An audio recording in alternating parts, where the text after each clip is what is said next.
আচ্ছা, আপনাকে যদি কয়েকজন বিখ্যাত মনীষীদের নাম বলতে বলা হয় তাহলে আপনি প্রথমে কাদের নাম বলবেন? প্রথমে হয়তোবা বলবেন Socrates, Aristotle, Euclid, Einstein, Newton ইত্যাদি সহ আরও অনেকের নাম। এর প্রত্যেকেই তাদের নিজ নিজ জ্ঞান ও প্রতিভার মাধ্যমে ইতিহাসে স্থান করে নিয়েছে। কিন্তু আজকের ভিডিওতে আপনি এমন একজন মনীষীর জীবনী সম্পর্কে জানতে চলেছেন যার নাম হয়তো আপনি এর আগে কখনোই শোনেননি, আর শুনে থাকলেও হয়তো তার সম্পর্কে খুব বেশি কিছু জানেন না। আজকের ভিডিওতে আমরা তার সম্পূর্ণ জীবনী এবং তার জীবনের সকল গুরুত্বপূর্ণ ঘটনাগুলো নিয়ে আলোচনা করব। তো চলুন কথা না বাড়িয়ে ভিডিওটি শুরু করি। মনীষীটির নাম ওমর খৈয়াম, যার অর্থ তাঁবু নির্মাতা।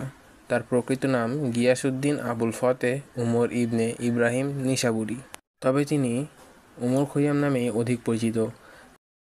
তিনি 18 মে 1048 খ্রিস্টাব্দে খোরাসানের রাজধানী নিশাপুরে জন্মগ্রহণ করেন, বর্তমানে ইরান নামে পরিচিত। তিনি ছোটবেলা থেকেই বই পড়তে খুব ভালোবাসেন। তিনি ছোটবেলায় অত্যন্ত মেধাবীও ছিলেন বটে।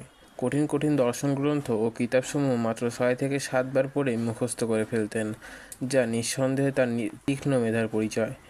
বিজ্ঞানের প্রায় সকল শাখায় তার অবদান রত্নতুল্য। তিনি যে সকল শাখায় অবদান রেখে গেছেন সেগুলো হলো সাহিত্য, অঙ্কশাস্ত্র, জ্যোতির্বিদ্যা, দর্শনশাস্ত্র ও চিকিৎসাশাস্ত্র। ওমর খৈয়াম সাহিত্যের উপর অনেক গ্রন্থ রচনা করেছেন। তার জীবিত থাকাকালীন সময়ে তেমন পরিচিত ছিল না। তার মৃত্যুর 734 বছর পর 1857 সালে এডওয়ার্ড ফিটজেরাল্ড নামক এক ব্যক্তি তার লেখা রুবায়াত নামক গ্রন্থটি ইংরেজিতে রচনা করলে তিনি সমগ্র ইউরোপে কবি হিসেবে খ্যাতি লাভ করেন।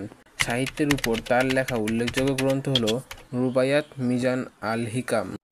সাহিত্যের পরেই ওমর খৈয়াম যে বিষয়টিতে সবচেয়ে বেশি অবদান রেখেছেন তা হলো অঙ্কশাস্ত্র। বীজগণিত ও জ্যামিতি ছিল তার প্রিয় বিষয়। বীজগণিতের ক্ষেত্রে তিনি বাইনোমিয়াল থিওরাম আবিষ্কার করেন।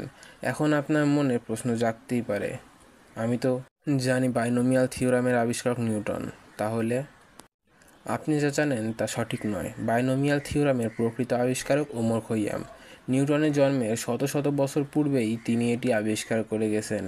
তিনিই প্রথম বীজগণিতের সমীকরণগুলো শ্রেণীবিন্যাসের চেষ্টা করেছিলেন। এ তো গেল শুধুমাত্র বীজগণিত। জ্যামিতির ক্ষেত্রেও তার যথেষ্ট অবদান রয়েছে। জ্যামিতির ক্ষেত্রে তিনি সর্বপ্রথম অ্যানালিটিক জিওমেট্রির কল্পনা করেছিলেন। অঙ্কশাস্ত্রের উপর লেখা তার উল্লেখযোগ্য গ্রন্থগুলো হলো আলজাবরা ওয়াল মুকাবিলা, মুশফিলাত ফি আলজাবারে। এরপরেই আসি জ্যোতির্বিদ্যায়।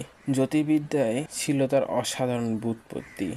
1074 খ্রিস্টাব্দে ওমর খৈয়াম সেলজুকের সুলতান জালালউদ্দিন মালিক শাহের অনুরোধে রাজকীয় মানমন্দির প্রতিষ্ঠা করেন এবং একই সাথে একটি বর্ষপঞ্জিও তৈরি করেন।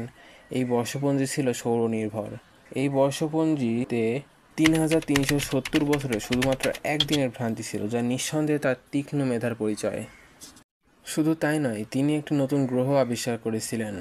ওমর খৈয়ামের জ্ঞান অর্জনের শুধুমাত্র একটি কারণ ছিল, আর তা হলো আত্মসন্তুষ্টি। তিনি তার জ্ঞান পিপাসু মনকে শান্ত করার জন্যই মূলত জ্ঞান চর্চা করতেন। আপনিও যদি ওমর খৈয়ামের মতো জ্ঞান পিপাসু হয়ে থাকেন এবং নিজের জ্ঞানের পরিধিকে আরও বিস্তৃত করতে চান, তবে আমাদের চ্যানেলটিকে সাবস্ক্রাইব করে রাখতে পারেন, কারণ আমরা এরকমই আরও অনেক নিত্য নতুন ইনফরমেটিভ ভিডিও আপলোড করতে থাকবো।